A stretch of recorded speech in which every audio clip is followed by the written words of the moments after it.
Gets me almost every time. Hey guys, this is Rosa Kelly. Welcome back to the channel and to a new day on the fall crafting series. So today I'm here with a Midori mini album style, and this is an album that I created this past weekend on my live for my YouTube members, and I am using one of these collections from Michaels. Let me get it because it's right here.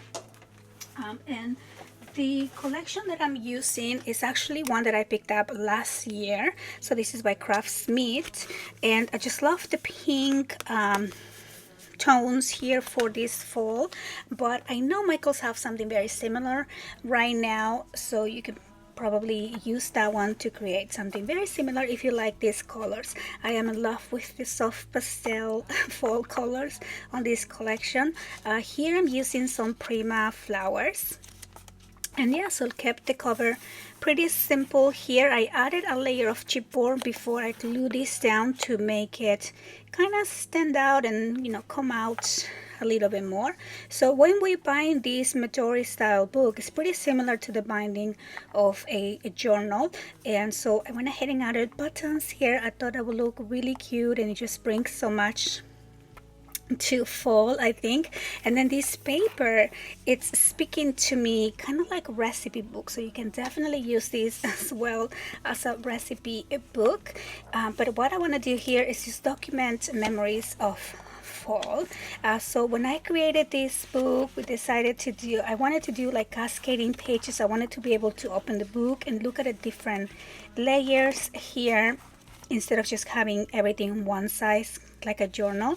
And so yeah, so of course this paper is one-sided, so one of the sides is going to be open and or blank, so you can use it for journaling if you wanted to, or you can add more flaps. So I did add more flaps on some of these pages, especially where the white was. But of course you can always just double, you know, add another page here on top, and just, if you don't want to see so much white, which is what I did here. So for this page, this one here is 7 inches. So for the larger pages, I added either a flap or just, I went ahead and glue another page here on top. And I did leave a little bit of white space because I don't want this page to kind of get on the way from turning the pages, but you can definitely add some washi tape or something if you don't want to see the white there.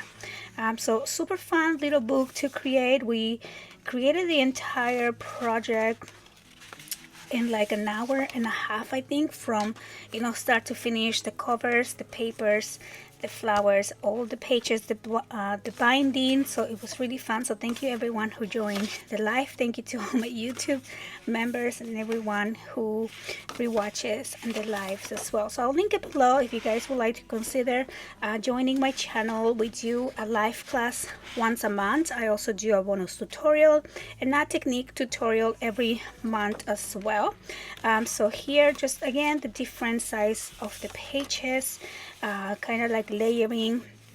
You can also do this to do a gratitude book. And again, with the white pages, I don't think it's too bad because you can actually use this space to write down what you're thankful for, your gratitude, and then use the other page to do some pictures, collaging, or you can add stickers, decorate it. I do have these pockets on the center of each one of the signatures. And then again, so you can add more flaps.